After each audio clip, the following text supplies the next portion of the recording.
23년 5월 22일부터 5월 26일까지 경제신문 읽어줘. 복잡한 부동산, 경제금융, 주식 종합면. 부동산, 역전세난 심해지나 전세가 2년새 11% 뚝. 2년 전 아파트 전세가 비해 세종, 대구 25% 이상 급락. 서울은 강남 동작 하락폭 커. 올 계약 만기 신규 재계약 보증금 못줘 곳곳 아우성. 대구 달서구 한 아파트 거주하는 30대 직장인 A씨는 요즘 일대 전세 가격이 급락하자 고민이 늘었다. A씨는 지난해 초 계약 갱신 청구권을 사용해 3억 원 중반 금액을 전세 계약을 연장했다. 최근 일대 아파트 전세가 2억 원 중반까지 거래가 되기에 이자 부담을 줄이기 위해 이사를 열심하고 집주인에게 보증금 반환을 요구했지만 집주인은 어떻게든 돌려줄 테니 만기까지 계속 살 수 없느냐 대답했다. A씨는 만기가 돼도 보증금을 돌려받지 못하는 거 아닌가 하는 걱정 때문에 이러지도 저러지도 못하는 상황이다.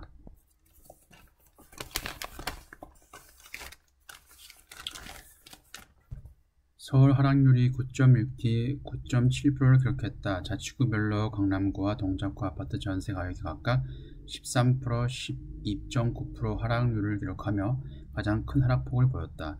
권역별로는 노원, 도봉, 강북구를 포함한 북부권과 강남, 서초, 송파, 강남 3구로 구성된 동남권이 대조를 이뤘다. 하락폭은 10에서 11% 내외로 동남권에 비해 완만한 것으로 나타났다. 북부권은. 향후 서울은 전세 가격이 상대적으로 더 오를 것이란 분석도 나온다. 박합수 건국대 부동산대학원 교수는 입주 물량 부족을 고려하면 전세 물량이 부족한 시점이 오게 되고 매수를 통해 집을 사려는 움직임도 뜸하니 전세 수요가 늘어날 것이라며 매매보다는 전세 가격이 좀 더 반등할 여지가 있다고 덧붙였다. 인천 1만여 가구 입주, 전세 급락 빨간불. 매달 전국 4만여 가구 입주, 월 단위 19개월 만에 최대. 서울 상계 청량리 대단지, 대치 잠원 등 강남도 입주, 인천 등 역전세 심화될 듯. 서울 동대문구 전농동에 위치한 약 2,400가구 규모의 아파트 단지 레미안 크레스티. 2년 전 이맘때쯤 이른바 국민 평형으로 불리는 지역면적 84제곱미터 전세 가격은 8억 원 중반대였다. 그러나 최근에 30%가량 떨어진 5억 원 중후반대의 계약이 이뤄지고 있다. 결론적으로 전세값이 많이 하락이 되었다는 것입니다. 제 친구도 지금 서울에서 살고 있는데 전세를 성형외과 의사인데 보니까 전세 한 15억짜리를 살고 있다고 얘기를 하더라고요. 올해 10월 달에 만기인데 한 11억이 시세라고 얘기를 하더라고요. 그래서 4억 원을 돌려받고 싶은데 요즘 같은 경우에는 11억을 다시 돌려줄 수가 없으니까 세 끼고 전세 끼고 매입한 세대주라고 하면은 임대인이라고 하면은 그래서 오히려 월세를 대신 내어주는 그런 형태로 기존에 있던 전세입자를 계속 살게 한다고 얘기를 합니다. 그리고 지금 이거 같은 경우에는 아파트 매매가가 재상승되는 거 아니냐. 지금 거래량이 4월달 같은 경우에도 한 3,000건 정도 나왔는데 기존 같은 경우에 기존 평균 거래량은 서울 아파트 거래량은 월 평균 7,000건 정도 됩니다. 근데 1월에는 한 500건 정도 됐었는데 실제적으로 거래량이 터진다고 하면은 7,000건에 한 80%, 90% 정도 되는 한 6,000건 정도 돼야지 의미 있는 거래량이 아닌가 싶고, 그 다음에 기존에 2008년도에 아파트 값이 하락을 하고 2009년도에 데드캣 바운스가 있었어요. 그때도. 근데 실제적으로 2009년부터 2013년, 14년까지 아파트 값이 계속 떨어졌지만 전세값도 건세값이 올라갔거든요. 그래서 매수를 하려는 분들께 말씀을 드리자면은 전세값이 오르고 그 다음에 아파트 값이 내려갈 테니까 지금 현재는 차이가 많이 크니까 전세값이 많이 오르고 매매값이 많이 내려가서 전세가율이 높을 때 그러니까 뭐 아파트 매매가가 한 5억이고 전세가가 예를 들어서 한 4억일 때, 더 아니면 더 그 갭 차이가 줄어들 때, 그러면 매매가를 올릴 거거든요. 그래서 그때 매수를 하는 것이 가장 좋은 타이밍이 아닐까 생각되고 있습니다. 다음 경제, 금융, 주식으로 넘어가면 테슬라 따라 올랐다. 2차전지주 또 들썩. 5일째 상승 이어간 테슬라. 국내 2차전지주 동반 강세. 외국인 LG 엔솔 사들이고 포스코, 퓨처엠 등은 순매도. 포스코 케미컬 옛날 이름. 선별적 투자 접근 목소리도. 한동안 잠잠하던 2차전지주가 최근 들어 다시 상승하고 있다. 미국 증시에서 테슬라 주가가 오르면서 2차전지 관련주에 대한 기대감이 커지는 형국이다. 배터리 산업 성장성에 대해서는 이견이 없지만 올 들어 배터리주가 전체 시장을 이끄는 상황이 이어지면서 논란도 커지고 있다. 23일 2차전지 대장주인 LG에너지 솔루션 전일 대비 2.5% 오른 것을 비롯해 관련주가 상승했다. 성장성을 근거로 낙관론을 제시하는 의견도 만만치 않다. 김태형 그로스힐 자산운용 대표는 양극재 업체들은 최소 수십조 원대의 수주를 확보한 상황에서 증설의 속도를 내고 있다며 이익 성장률 하락을 걱정할 관계는 아니라고 짚었다. 김현수 하나증권연구원은 국내 2차전지 기업은 미국, 유럽의 친환경 정책 기조 강화와 중국 기업의 미국 진출 제약으로 장기 실적 가시성이 매우 높다고 설명했다. 전문가들 사이에서는 2차전지 테마를 두고 단기 급등한 주가 수준을 고려해 선별적인 접근이 필요하다는 의견도 나온다. 실제로 외국인 투자자들의 국내 2차전지주에 대한 투자 전략에서도 이 같은 흐름이 감지된다.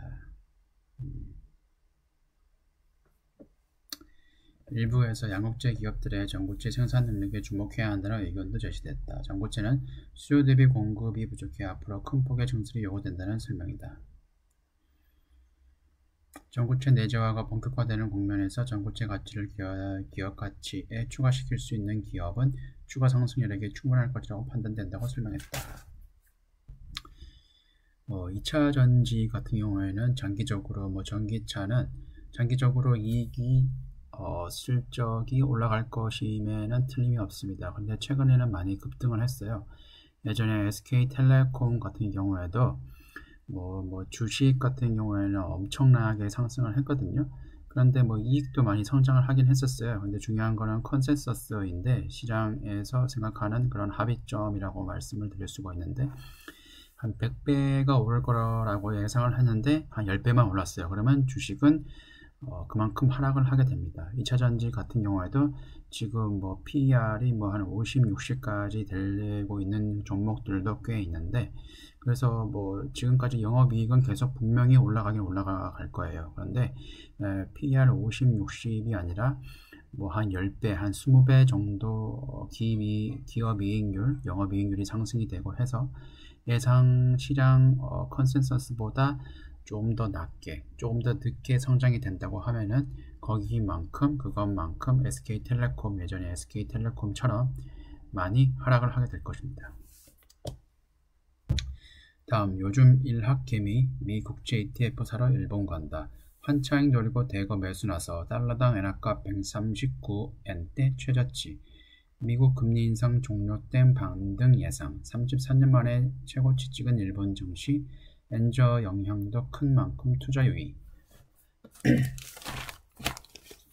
일본 증시가 33년 내 최고치를 기록하는 등 강세를 이어가면서 일본 주식에 투자하는 일학개미가 늘고 있다. 최근에는 엔화 강세를 노리고 미국 장기채 상장지수 펀드 ETF를 일본 시장에서 사들이거나 국내 시장에서 엔화에 투자한 것과 동일한 효과를 누릴 수 있는 ETF에 투자하는 사람도 빠르게 증가하고 있다. 엔화 가치는 24일 뉴욕 위안 시장에서 달러당 139엔대로 연중 최저치를 기록하면서 저점이라고 판단한 투자자들이 늘어난 모습이다. 엔화는 올해 초 일본은행의 통화정책 변경 기대감에 127엔대까지 올랐지만 우에다 일본 신임 총리가 당분간 금융 완화 정책 기조를 고수한다고 밝히면서 다시 약세로 전환됐다. 일본 주식의 초과 수익은 엔화가 더욱 약해졌기 때문이며 일본 내 정책이나 경제적인 성과와는 관련성이 낮다고 주장했다.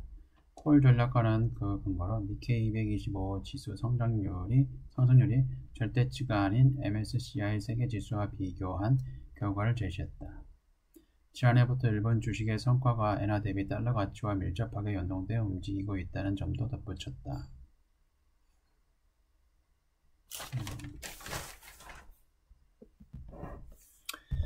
다음 종합면. 중국 마이크론에 한숨 돌렸던 K반도체 다시 소용돌이. G7 정상회의 폐막일 기습 공격. 미 마이크론 반도체 수입 금지. 퀄컴 인텔에도 후속 제재 가능. 미국은 동반 참여 운띄움에 반발. 중국 맞불의 삼성, SK 예의주시. D램 중국 수요 반사 이익 있지만 어부질이 안 된다는 미국이 변수. 수출 제재 등 재반격된 치명타. 실질적으로 뭐 결정된 건 아닌데 우려하는 것이에요.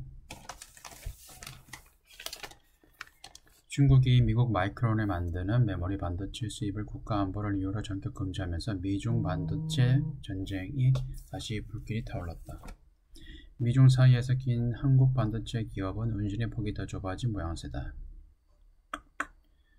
사실상 마이크론에 대한 수입 금지 제재를 내린 셈이다. 지난해 마이크론 매출에서 중국이 시장이 차지하는 비중은 10%에 달해 실질적 타격이 불가피할 전망이다.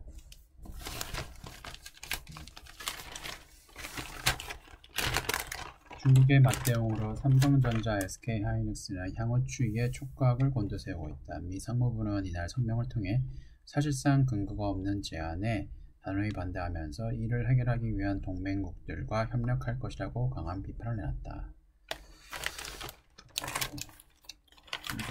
G7 참석하고 해서 지금 여러 가지로 네이버도 중국 내에서 못하게 하고 상황이 좋지는 않습니다. 문제는 중국이 이 같은 제재 내에 미국이 다시 맞대응에 나서게 될 때 당초 대중 반도체 장비 수출 제재는 데드라인이 올 10월이었지만 최소 1년 이상 추가 연장하는 방안으로 협의 중이다. 하지만 마이크론 수출 통제를 미국이 서랍 속에 넣었던 장비 수출 제재 카드를 다시 꺼내들 가능성도 생겼다. 약소국에 비해 9. 두 번째, 상장하고 결국 물 건너가나. 연내 금리나 기대감 커졌다. 한미 금리차 크지만 경기 침체 의식 3연속 동결. 올 성장 전망도 0.2%포인트 낮춰. 예상보다 느린 수출 회복. 하반기에 살아나면 기대할 만. 장리 금리나 전망엔 반박. 절대로 못 올린다는 생각 말라. 시장 인하 기대감 거둬. 한국은행이 25일 금융통화위원회 회의를 열어 기준금리 3.5%를 동결했다. 통화 긴축은 막을 내리고 이제 금리 인하 시점을 조율하는 단계에 왔다는 것이 시장의 대체적인 평가다. 물가가 점차 안정세를 찾고 있는 가운데 반도체 경기가 예상보다 부진하고 중국발 성장 동력의 힘을 받지 못하는 상황이 이어지고 있기 때문이다. 이날 금통위는 통화정책 방향 회의를 열어 지난 2월과 4월에 이어 이번에 또 기준금리를 동결했다. 회의 직후 이창용 한은 총재 발언을 빌어보면 이번 결정은 금리 인상 사이클이 종료됐다는 사실상의 확정선언으로 읽힌다. 미국은 현재 5%에서 5.25%, 한국은 3.5%, 지금 1.75% 기준금리 갭 차이가 있고 미국의 CPI는 4.9%. 현재 물가지수, 소비자 물가지수는 미국의 기준금리보다 낮기는 합니다. 근데 그것보다는 한 1%는 낮아야 돼요. 일반적으로 물가를 잡으려고 하면은. 그러면 한 CPI 지수는 PC 지수는 한 4%까지 내려와야지 확실히 시장은 좋아질 것 같고, 그 다음에 만약에 실업률이 지금 미국 실업률은 3.6, 3.7 그 정도 되는데 자연 실업률은 6% 정도 됩니다. 그런데 실업률이 6% 근접해서 근접하게 간다. 자연 실업률 근접하게. 그러면은 경기 침체를 의미하는 거기 때문에 그때는 주식을 매도해야 될 것 같습니다. 한원과 기획재정부 등이 연초부터 수차례 강조하던 상저하고의 흐름은 약화될 가능성이 높아진 것이다. 상저하고는 예전에 중국의 리오프닝에 대해서 우리 국내 업체가 많이 수출이 나아질 거라고 생각을 했는데 실질적으로 리오프닝이 잘 되지도 않을 뿐더러 리오프닝 된다고 하더라도 지금 대중 수출이 많이 줄어들었거든요. 그래서 큰 효과가 없을 겁니다. 중국의 리오프닝, 경제활동 재개 효과와 수출 주력 상품인 반도체 경기 부진이 당분간 계속될 것이란 전망의 원인이다. 김우한 부총재보는 올 4월까지 전년 대비 수출액은 300억 달러가량 줄었는데 이 중 60%가 반도체 부문이라고 설명을 했다. 한은은 올해 근원물가 상승률을 3.3%를 전망하며 지난 2월 전망치 3%보다 높아질 것이라고 전망했다. 한편 이 총재는 향후 환매 조건, 채권, RP 매매 등 공개시장 운용 대상 기간의 확대를 추진한다고 밝혔다. 자산운용사나 개별 머니마켓 펀드, MMF의 기관 편입이 검토될 것으로 보인다.